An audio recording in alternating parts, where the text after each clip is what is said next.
River Road, you got me running way back home. River Road, you got me running all night long. You got me singing some canal boat song. River Road, you got me running all night long.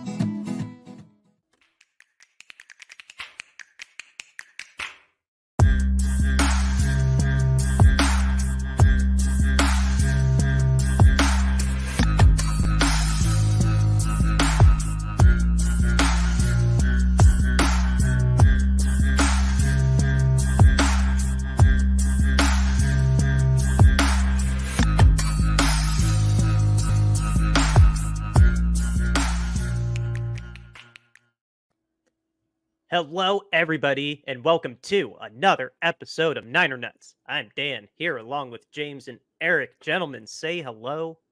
What's up, everybody? How you doing, everyone? Yes, welcome, guys, and shout out to our parent company for that awesome ad. Everybody, we encourage you to check out every show that is on Shady Sports Network, and thank you for joining us as part of that network, too, here on Niner Nuts. We do have a very special episode this week. We do want to talk about kind of late because the month is ending today. If you guys are watching this the day it drops, but we still want to talk about Mental Health Awareness Month. After one news story, gentlemen, it's a 49ers story. I didn't want to save it for the very end when I always do a little news story, but Juwan Jennings, third and Juwan. We didn't know, Eric, you and I talked about it the other day, that we didn't know he didn't sign his second round tender worth $4.9 million, and he was holding out of OTAs because of that. Another holdout for John Lynch. Really? Well, look at my surprised face. Gentlemen, the light has been found at the end of this tunnel that we didn't realize that we were in until now. But Juwan Jennings has signed his 2-year contract, and not only that, he has doubled his guaranteed money to $10.5 million over these 2 years, with incentives to push it to $15.5 million. So, roses, golf clap, get your money, man. I'm thrilled for him. Our third down automatic chain mover. His numbers don't light up the stat sheet, but the energy he brings throwing defenders into Gatorade tables and making clutch catches and touchdown throws in the playoffs last year. I'm so glad he doubled his guaranteed money, and it gives us flexibility because the restricted tender, we can't play around with that. Like, that's just a 1-year deal. So now we have a little bit of flexibility if we want to defer any of this payment for whatever reason. It's not that much money, but we can defer and add a void year if we want to. So we get flexibility. He gets, relative to him, a boatload more money than he was making, because he was only making like 5, 6, maybe $700K a year up to this point. But yeah, no, secured a $10.5 million guaranteed contract, and he's with us for 2 more years. Way to go, Juwan. Very proud of him. Yep. Not proud of John, but go Juwan. We got it. We got him. We're gonna get Brandon signed. It's not August yet. We got time. Yeah, of course. Yeah, he's gonna miss all of OTAs and summer camp or training camp, and yeah, I'm sorry, John. You're still getting criticism from me for all these holdouts. Yep, you might as well just listen to me before somebody else signs and Brandon's number just goes up and up and up and up. That keeps happening because what's his name signed today?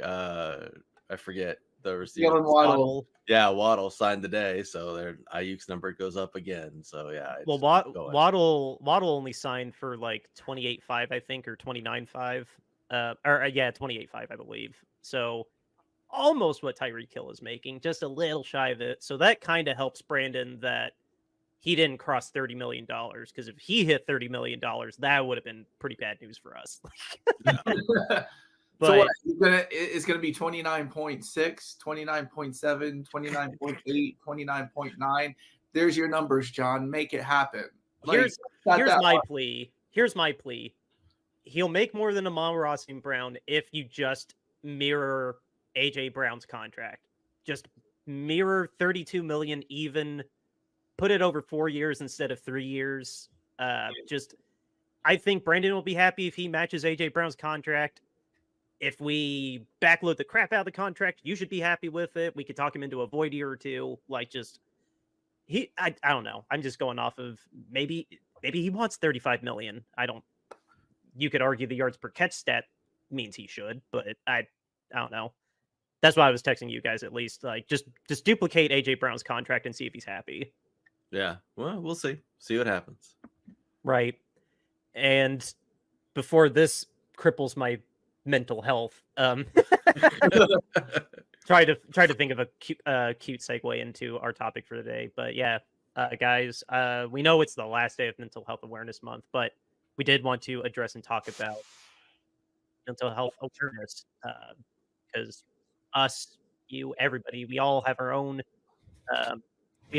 story, and we all have our own things that we're dealing with every day. And the stigma of getting help is not really being a stigma anymore. Other podcasts, I'm not going to pretend you only listen to us. There's so many podcasts that I listen to that are sponsored by BetterHelp, and my employer has a lot of mental health resources. You see so many sensitivity things to it in just TV and movies now. But yeah, no, we just James, honestly, you kind of spearheaded this. I don't want to take the whole stage from you, but I guess. Well, I mean, it's our third season, and we're not going to let Mental Health Awareness Month go by without at least recognizing people, who are out there who are having trouble with life, wondering, are this diagnosis? Does this diagnosis define me? What am I supposed to do? I'm schizoaffective, I'm bipolar, I have anxiety, I can't live a full life. And I'm here to say, especially if you're a veteran, you can. I suffer from schizoaffective bipolar type since I was 21, and I'm 45 now. And if you think like somehow I don't have the worst kind of mental illness next to schizophrenia, and think, there's no way he suffers as much as me, well, let me tell you, at one point in my psychotic break, I felt it was my mission to convert Osama bin Laden to Christianity. And I was literally packing for Afghanistan. So I've been there. I've been to the point where I don't see up anymore. Everything is down. I've been so low that, I didn't know what to do. I was working 1 day a week, at part-time, and I didn't know what else to do. So I filed for disability, and I was there. And now since 2017, when I dedicated my life to Jesus Christ more, and I started taking a newer medication, because the side effects of my old medication were hindering me, or I just didn't like the side effects. And so we changed my medication. I dedicated more time to Jesus Christ, and it's been an up and down road. But a couple of things that have happened in my life, I got into grad school without a bachelor's degree. You're going to see the ad. I'm on the verge of starting my own business, which could be a very lucrative one. And the reason why, other than faith, new medication as well, is the MICOM program at the VA. Now, this is a intensive care team that comes out to my house once or twice a week. A social worker will come to my house and visit me. If I need help cleaning the kitchen, we clean the kitchen. If I need help cleaning my living room, we clean the living room. If I need help folding my laundry, we fold my laundry. And we also talk about how I'm doing, if I'm low, things that I can do to get out of those. If I need to see my psychiatrist, I text my social worker or call my social worker, and within a day, I'm in an appointment with my psychiatrist. And that's unheard of at the VA, And more veterans should take advantage of this program because it has not only saved my life, but I am now flourishing to where I am living a full, happy life. And it doesn't get any better than the MICM program at the VA. It's at every VA. And if you see a psychiatrist, ask to be recommended to be evaluated for the MICM program. There's plenty of slots available. There's plenty of staff available. Well, they'll say they're short staff, but still, there's plenty of staff available to help you with your daily lives, to help you succeed, to help you move on, to help you with your symptoms. If you need help, take you to the hospital. If you need to go to the hospital, there's so much that they can do for you that it's a shame that not enough veterans know about this program and not enough veterans are in this program, because this is probably one of the most beneficial programs the VA has. And, you know, like I said, I've hit psychotic breaks. I've had to be Baker acted. The cops were called on me. I was taken away in handcuffs to a hospital where I was hospitalized for 3 weeks. And then it took me another 6 months to actually feel like myself again. I know what it's like. I know what you're going through. It's tough. It's hard. But it doesn't have to be that way, especially if you're a veteran. Go to your psychiatrist, ask to be evaluated for the MICM program today or the next time you see him, and get somebody and work. And I'm telling you, if you get in, it'll be one of the best things you will ever have in your life is the MICM program. Yeah, that's amazing that you have those kinds of services available to you, James. I mean that sounds astounding. How do you said, can you spell the name of that program? So it's Mental Health Intensive Care Management. Okay. So MICM is short for Mental Health Intensive Care Management, MHICM. Okay. All right. I wasn't quite sure what acronym you were using there. So yeah, it's once again, Mental Health Intensive Care Management. So, and it's shortened by MICM. That's what they shorten it as. But it's in every VA. You know, whether you're in rural Indiana or you're in Orlando or you're in Rockledge like me, it's there. Take advantage of it, because it really has saved my life. It's flourished my life. I'm so much better. And you know, a lot of the times, people who have bipolar or schizoaffective disorder, especially bipolar type 1 schizoaffective order, we get these manic episodes in which we think that we're Jesus Christ. And in those moments, you feel so connected with God, right? And then you get to that, and then you finally come down and you start to question, like, why, God, I was so high and I was so close to you, but now I'm here and now I can't get back to that. And the only way to do that is to stop taking my medication. You don't have to do that. You can get close to God with medication. How I got close to God with medication was my church group was starting a new home series in which we went through the main points of the Bible from Genesis to Revelation. 14 weeks. We didn't read every syllable, but we went over the highlights. And then there's a great teaching series called The Bible Project, which is on YouTube. It's free. Every single book of the Bible is broken down with illustrations, easy for you to understand, basic Christian theology. My wife has a bachelor's in science and biblical studies. She has a BS in BS. And she even said that when she met me that I knew more than she did. And all I did was read the Bible and watch these videos. And it has such insightful things. There's no denominational theological preference. It's all basic Christianity.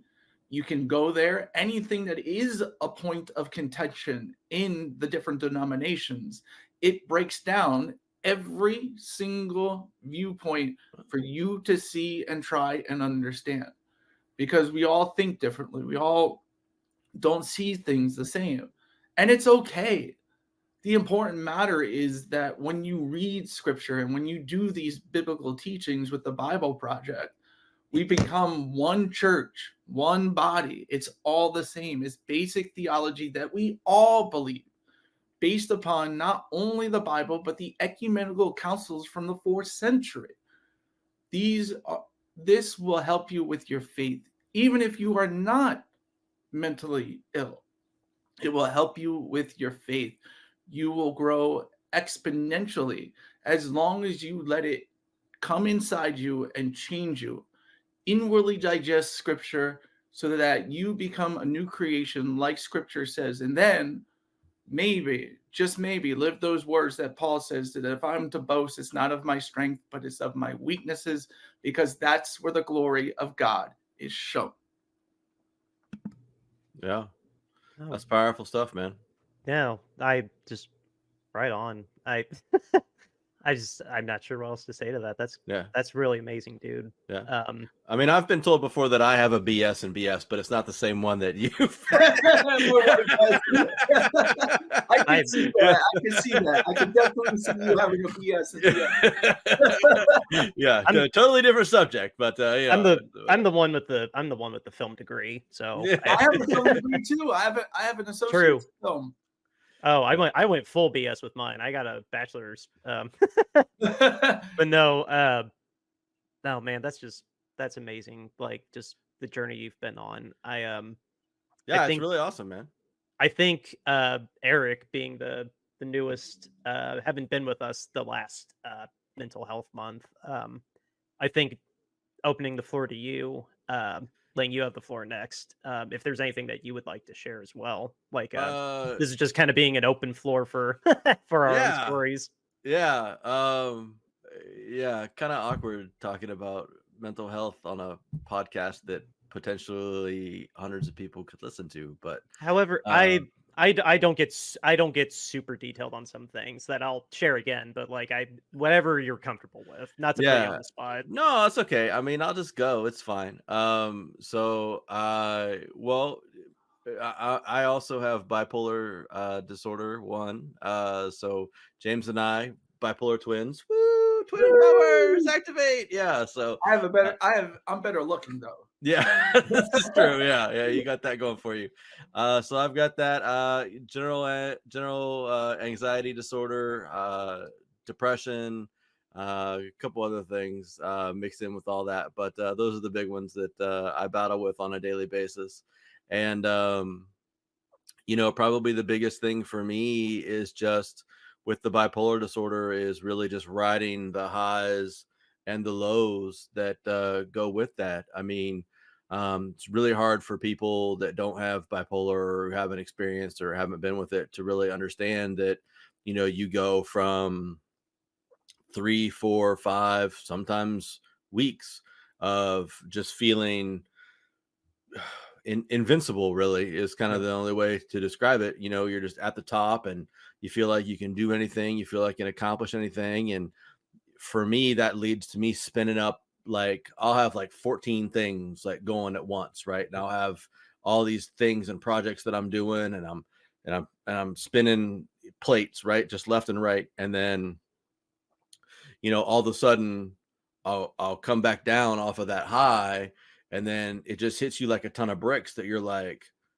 oh my God, like I have all these things going on now, and like I don't want to let people down or let myself down, from the things that I've committed to, but like I'm so overwhelmed because I have 14 things going on at the same time, and I can't possibly keep them up in a normal state of mind. So you get very overwhelmed when you kind of come back down to earth. And then there's just the dips that you go through as part of the bipolar. So, you have these big highs where you're cresting. I always view it as kind of like a sine wave. Like if you looked at like, the the ups and the downs like that. Is you'll go up through these highs, and then you'll come through and you'll go through these downs and these valleys. And those valleys are terrible for it, because as high as those highs are, those lows are just as low, and you'll get down and you'll think that everything is terrible. It can be the worst depression that you've ever gone through, and there are literally times that I've gone through that. I went through one probably a month and a half, 2 months ago, where I just literally felt nothing. Like I was just completely dead inside, and I didn't care what happened to me or my life or whatever. I was just completely just numb to the world. I was just moving through the world as a shell. And that was all there was to it. Now, fortunately, that only lasted for about 2 days for me, but those were 2 really hard days. You've got to go to work. I've got to be a parent. I have to be a husband. I have all sorts of things that I have to do. I have obligations that are a part of my life. You can't just crawl into bed and do nothing. You don't really have that grace a lot of times, and so it's really hard. But for me, I try to stay very active in the things that work for myself. I do therapy, so I've had a counselor pretty consistently since 2014. I started going through some stuff in my previous marriage in 2014, which led me to seek out counseling. And then that just evolved into having kind of a personal counselor and going through that. And I've really had a counselor ever since. I went through a small break without a counselor in like 2019. And that went really poorly. I had a fairly poor episode where I was experiencing some extreme mania along with a ton of anxiety poured on top of that, and basically had a complete breakdown. I wasn't sleeping. I wasn't eating for about month and a half, probably. Ooh, wow. Yeah. Although I got real skinny, man. I looked good. I was down to about looking at me, I was down to about 205, man. It was awesome. So, but like I couldn't eat. Like I would put food in my mouth. I would take like 2 bites of food, and I would just be like, "Oh, I can't." Like food it tasted horrible. Like I couldn't do it. And I wasn't sleeping at night like I would go to sleep. I would wake up after like an hour and a half, and my anxiety would just be racing. Like James, I'm sure you can relate. Like you feel that like burning sensation in your chest from the anxiety, and I would just have that racing, burning sensation in my chest, and I couldn't go back to sleep. So I would just lay there awake for hours on end until I would drift back to sleep, and then wake up an hour later and have that racing sensation again. It was so I was sleeping like 2-3 hours a night. It was terrible. And then so my doctor had prescribed me trazodone to take to try to sleep while I was going through my divorce, because obviously it's a very trying thing and very difficult to sleep and all that stuff. So I've been taking trazodone to try to help myself sleep, and it really wasn't working anymore. So I had started taking 2 trazodone to help myself sleep, and that wasn't really working. And then I started taking like ZQuil and trazodone to help myself try to go to sleep. Anything you can make yourself go to sleep. Yeah, well, because with all the anxiety and all the like the depression that I was feeling, like the only solace and the only peace that I would get was sleep. Right? Like that's the only time that I could feel any sort of just not pain, essentially, was when I was asleep. So one night I had basically just decided that I was going to sleep no matter what. And so I sat down and I took my little cap full of NyQuil and I took my 2 trazodone and I went to sleep, and I fell asleep for about an hour and a half, and I woke back up and I said, well, I'm going back to sleep. And I got up and I took another cap full of ZQuil and another 2 trazodone, and I went back to sleep. And I woke up about an hour and a half later and I said, I'm going back to bed. And I took another cap full. And so that was my night. And the next day I woke up and I was a mess. Probably a combination of taking way too much sleepy time medications and still not really sleeping through the night, surprisingly enough. And wake up in the hospital, so I mean, silver lining there. Yeah, but I woke up and I called off work because I was a mess, and I was just at home for most of the day. And by the end of the day, I went over to my ex-wife's house to pick up my daughter because it was my day to have time with my daughter. And my ex-wife and I were not on good terms at this point in time. It was very early in our divorce. And I went over to pick up my daughter, and she was like, you look like hell.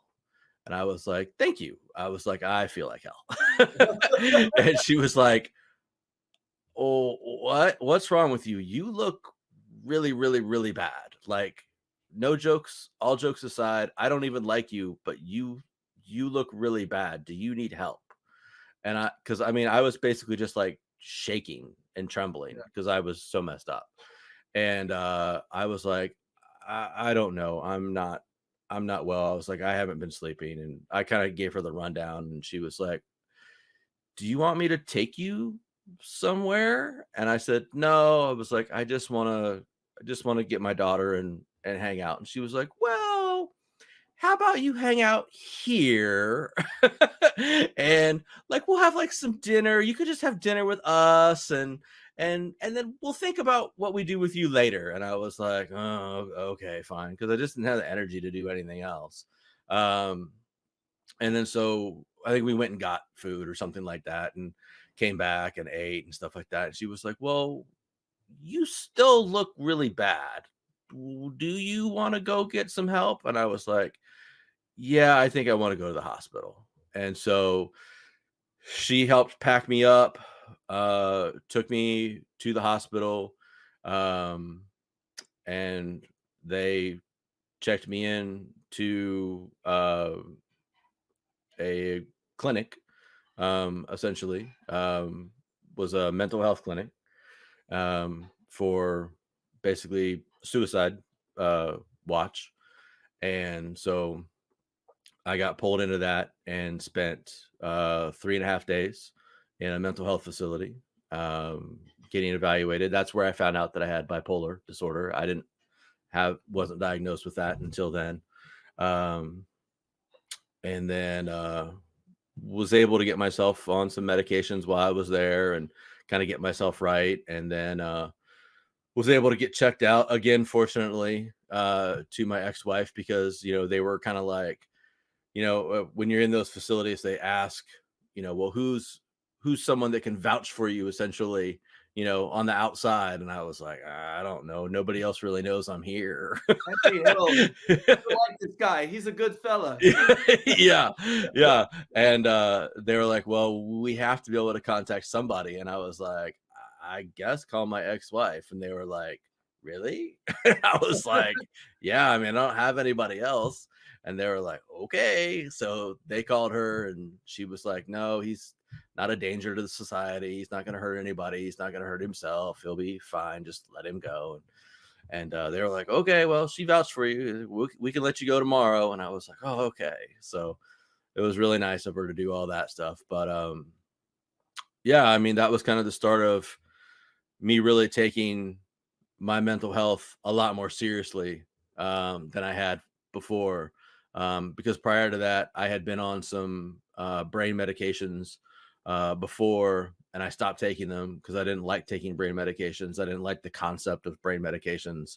I didn't really vibe with that whole thing. But since I had to check myself in and go through all that mess, I I've been taking them religiously since then.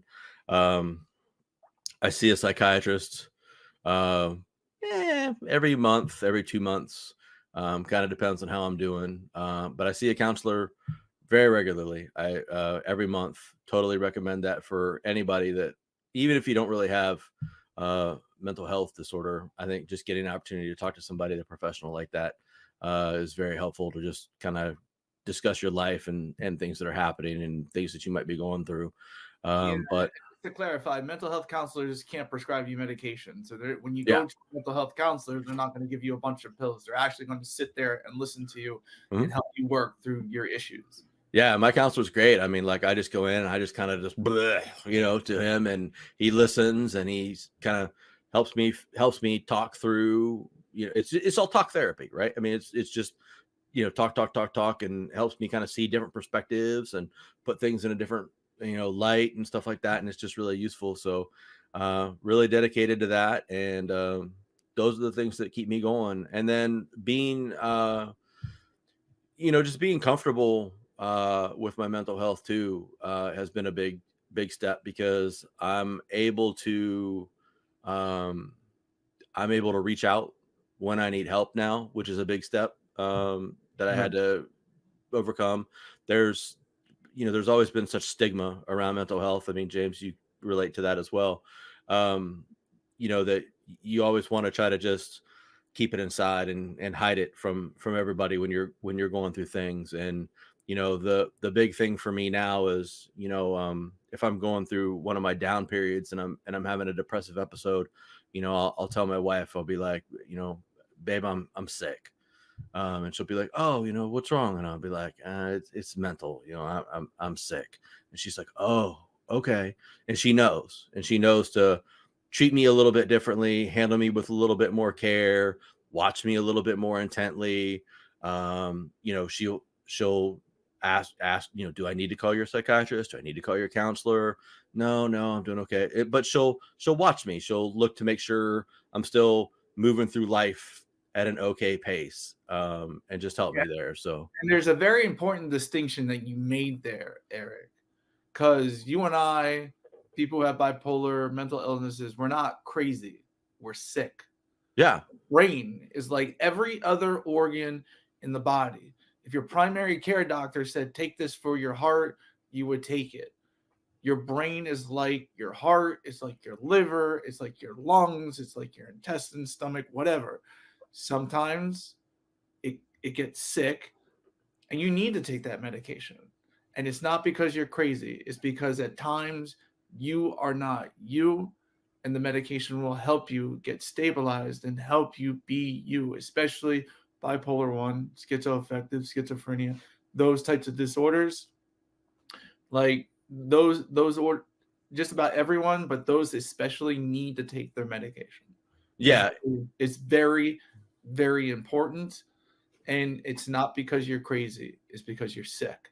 And yeah, that's really the realization that I had to come to, James. And that was what going to the mental health facility helped me come to the hard way, unfortunately, was that it is a sickness. It is an illness. And like you said, just like any other sort of sickness or illness that you had, like if I was diabetic or, had blood clots or whatever, I would take my medication every day to help with my diabetes. Right. So, I mean, I just have to take my medication every day to help with my bipolar disorder. I mean, that's what I have to do because, when I was taking medication back in 2017, 2018, and I was just like, brain medication, blah, blah. I don't like this stuff. And I just stopped. I kind of went crazy. So, I mean, probably wasn't kind of, it probably actually. Yeah. So, I mean, like, it's important to realize and understand that, like you said, those medications are just to help you keep you from being sick, just as you would any other sort of treatment that you would expect to take from a doctor. So, that's the lens that I have to look at them through now. Every night still to this day, I bitch to my wife. I look down at my fistful of pills that I have to take, and I'm like, I don't want to take all these pills. And she was like, that's fine, take them anyways. And I'm like, okay. Well, That's funny. And the thing about it is too, like you were talking about sleep and how sleep is a big thing. That's a very big important thing too. Because like me, like what happens to me is like I could be taking my medication all day, every single day, every single moment, every time I need to, I will take my medication. However, the stressors of life, basically earmuffs, shit happens, and you have to deal with life. And for someone like me, it becomes all too real, especially like, okay, I'm the breadwinner of the family. You know, my wife is sick, she can't work, and I have to work. And when you get fired from a job and then you have no source of income, and Florida unemployment is freaking backed up for 6, 7 months, and you're just like, I don't know what I'm going to do. I need to make money happen fast, fast, fast. Next thing you know, you're trying to exploit uh, an undrafted rookie free agent and trying to exploit him for money and becoming obsessed with him. And then, calling all your friends at 2 o'clock in the morning because your Twitter business is about to fail if they don't start tweeting. And, it's no joke. Yeah. Ask Dan. He was there. Yeah. No, I definitely was. Yeah. Yeah. Oh, sorry. Go ahead. Go ahead. Yeah. I was going to say, well, first, thank you, Eric, for sharing that too. Because I think that's a big part. I hope at the end of this episode, people just feel we just add to the conversation that you can have this conversation and it's okay to not feel okay, really. Yeah. And just trying to keep us on our goal time, so to say. I'm not trying to step on anybody, but I don't have what you guys have. I don't have bipolar. I do have generalized anxiety though, and I've gone through just a series of episodes that have been that kind of just were in a lot to go through. Like I went through a divorce, and I only realized in hindsight, years separated from it, that I was being, without getting into super detail, like I was being pretty self-destructive with taking care of myself, so to say, and not realizing it at the time. And then once we divorced, I moved back home, and I was not thrilled with that situation. But then I was going to work. I was making myself go to work. I started dating my now wife, and she helped really open my eyes through her own experiences, the benefits of like talking to someone. So that's when I started talking to therapy or started going to therapy and had a counselor. And I'll just shout out, IU Methodist really helped turn things around for me, like coping with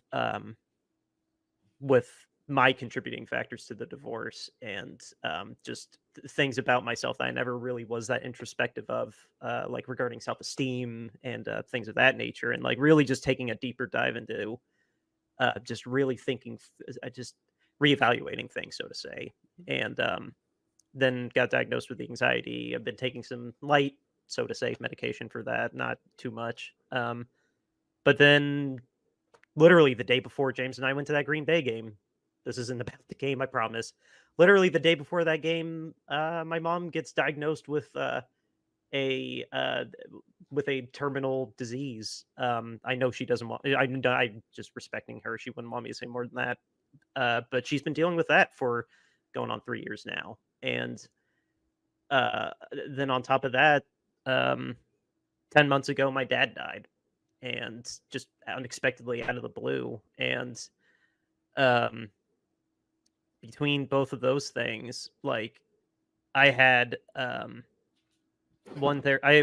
gone back to therapy a couple times. I don't have ongoing therapy, but with how great it was for me dealing with the divorce, between dad dying and then my mom just being as sick as she is, and how that changed my life for my sister and I, and then obviously her brothers, my uncles, just things.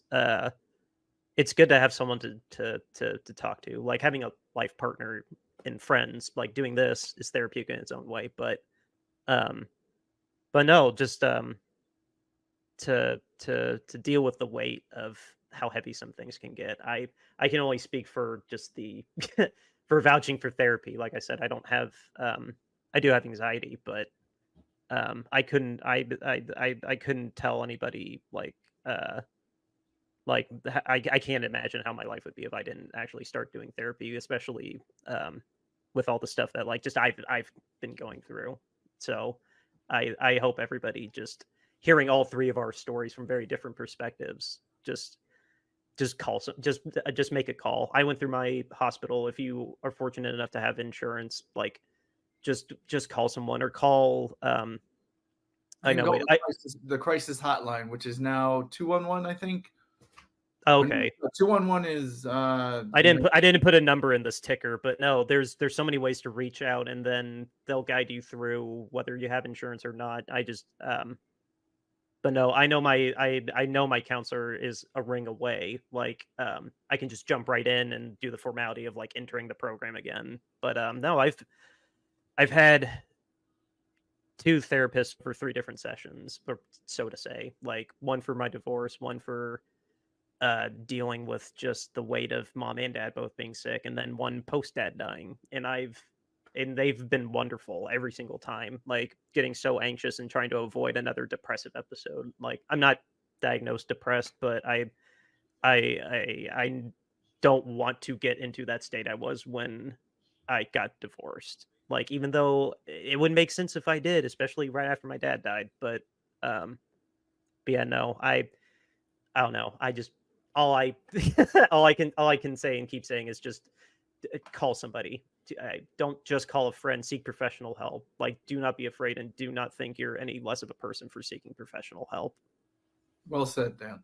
Yeah, definitely. Yeah, I mean, professional help is there, especially if you have insurance. I mean, I know there's lots of people out there that don't, and I feel bad for them because I know help is harder to get. But if you've got insurance, I mean, you're gonna have a $30, maybe $40 copay, something like that. I mean, it's gonna be a drop in the bucket, and that's gonna save your life probably at some point in time if you just make that call. So, and if you're a veteran, don't stop fighting for your 100%. You deserve it.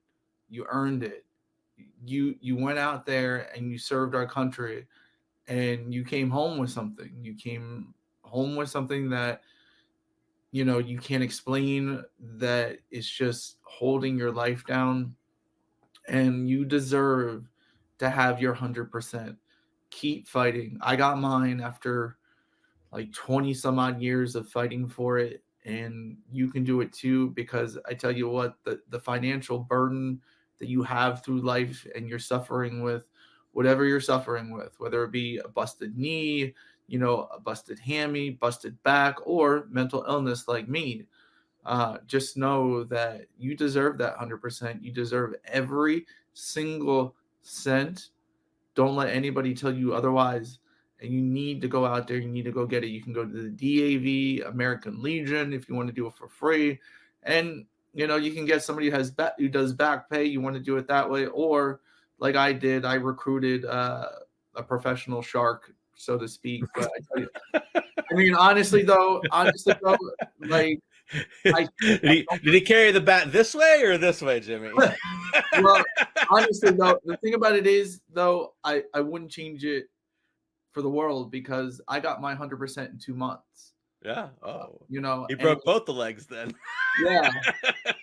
So I got it in 2 months. Did I have to pay a lot of money? Yes. But however, it was the same amount of money that I would have paid if I got somebody via back pay. Yeah. If somebody, because you do somebody who does back pay, there's no incentive to get it quickly.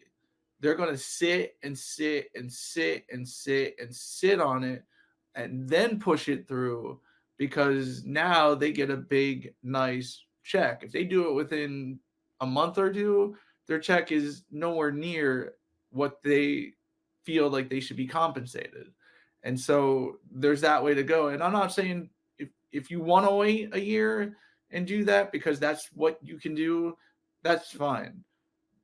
Just understand you can get a lawyer and do the same thing within 2 months, and you'll still pay the same. That's great advice. I mean, I know there's a lot of veterans out there who don't really understand how the system works and how to get all the benefits that they deserve. And, they need to be able to figure all those things out. So, I mean, that's great for you to And they don't really get help from the VA. It's not like the VA is sitting there helping them get through the freaking system. Not at all. You need this, and this. This is what you need to. No. Your meeting and all of that. No, but the people who are there to help get you that 100%, whether you go to the DAV, the VFW, American Legion, they'll do it for free. It will take longer, but they at least will say, this is what you need to say in your interview. This is the paperwork that you need. We'll help you get it all. Do you want us to drive you to the appointment? The DAV, American Legion, VFW, they can help you too. If you don't know what to do and you don't feel like having to pay a shark or a back pay, whatever. If you want to take the time and say, like, I'd rather, get help from somebody who knows and that I don't have to pay it. Like I said, you can go to the DAV, American Legion, VFW. They all have service officers. They all have representatives to help you get that 100% for free. Okay. And if that's what you want to do, take advantage of it. There's plenty of veterans who have taken advantage of it and are thankful that they did. And so just keep fighting because, it's out there. You deserve it. And don't stop fighting. After 20 years, I got it. It was a great relief off my shoulders. I'm still fully employable, so I can go have a part-time job or have a business, which I'm on the verge of doing now. And you'll see the ad sometime during this show. But yeah, it's get your 100% because you'll kick yourself in earmuffs, the ass, when you get it, because you're like, oh my gosh, I could have had this money 20 years ago. I should have, and you can easily go from 10 or 30% to 100% like that. If you have somebody who knows how to work the system, knows how to help you, knows and tells you what to say. Because remember, you're going to be in that interview and that adjuster is going to be like, okay, so what's a normal day for you or whatever. And you can't just say what a normal day is for you because normal days don't happen all the time for you. You have to think of your worst day because that's when you are at the lowest. That is why you need this 100%. You need to think about how much it affects you on your worst day because that is what is keeping you down and hindering you from being successful. And understand just you're sick and you deserve this money. That was it the military's fault necessarily you got it? No, but it happens. It just happens. And while you're serving the country, it happens while you're serving the country. And 9 times out of 10, something related to your service has caused that either physical injury or this mental illness that you have. And you absolutely deserve every single penny. Go get it. You can do it free at the DAV, American Legion, VFW, or you can get a lawyer or get somebody who takes back pay. However you want to do it, it's up to you. But go out and get it. Yeah. The fact that it is that, I don't know if difficult's the right word, but the fact that so many fingernails have to be pulled and how not automatic it is for someone that went across and risked their life. Like the fact that it's not just an automatic, like we are grateful you played a part in keeping our country a country. Like, here you go. That's bizarre to me. Like, you've texted me off my about everything that's happened to you. Like, I just can't believe it's that. I can't believe you have to vouch that much for yourself, almost like validating the fact that you went through what you did for that country. And it's not a ticker tape parade, bad metaphor, but like the fact that you have to fight that hard to get something after you risk your life for this country. That's just insane to me. If you're a little late to the program, at the bottom you see mental health intensive care management, the MICM program. That's at the VA.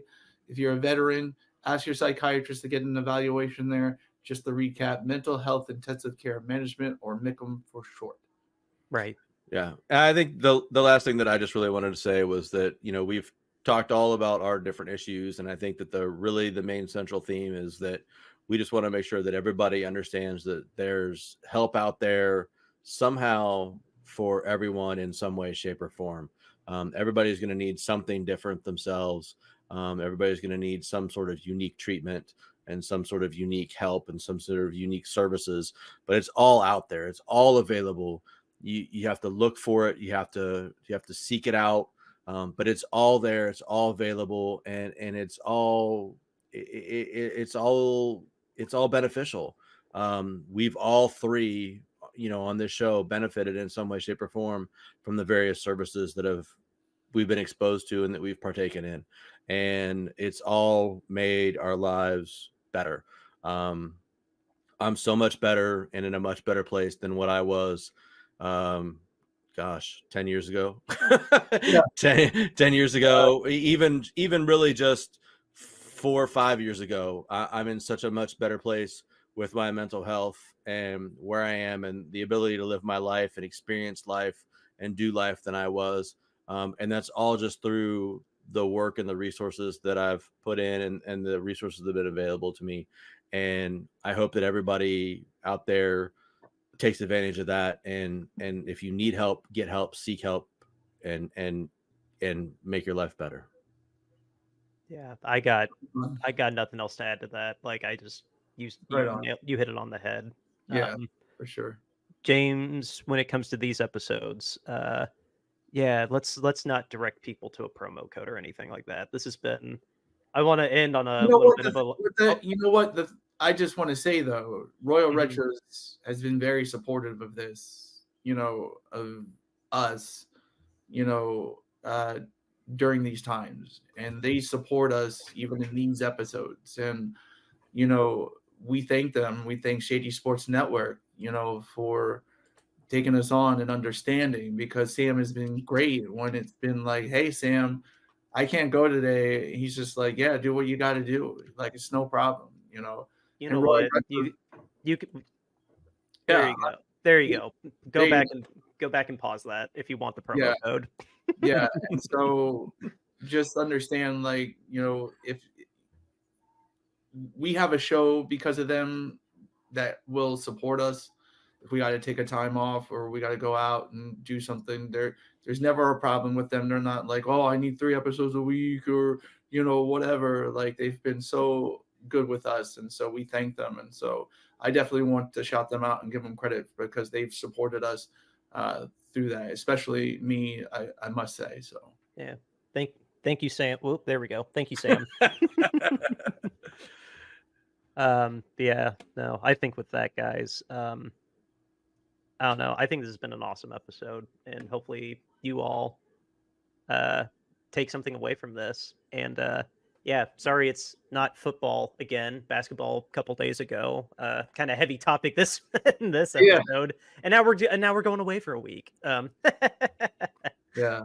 But no, guys, this is awesome. Hope, like I said, hopefully you viewers and listeners took something away from it. Thank you to for being down, especially Eric, you being your first time on a mental health episode. No problem. For sharing your story. James, as always, every year encouraging me to feel comfortable to share my stories too. So absolutely. So with that said, outro music, River Road, Justin Muth. We'll be back in June. I don't have the date in front of me, but yeah, we'll be back after a week off.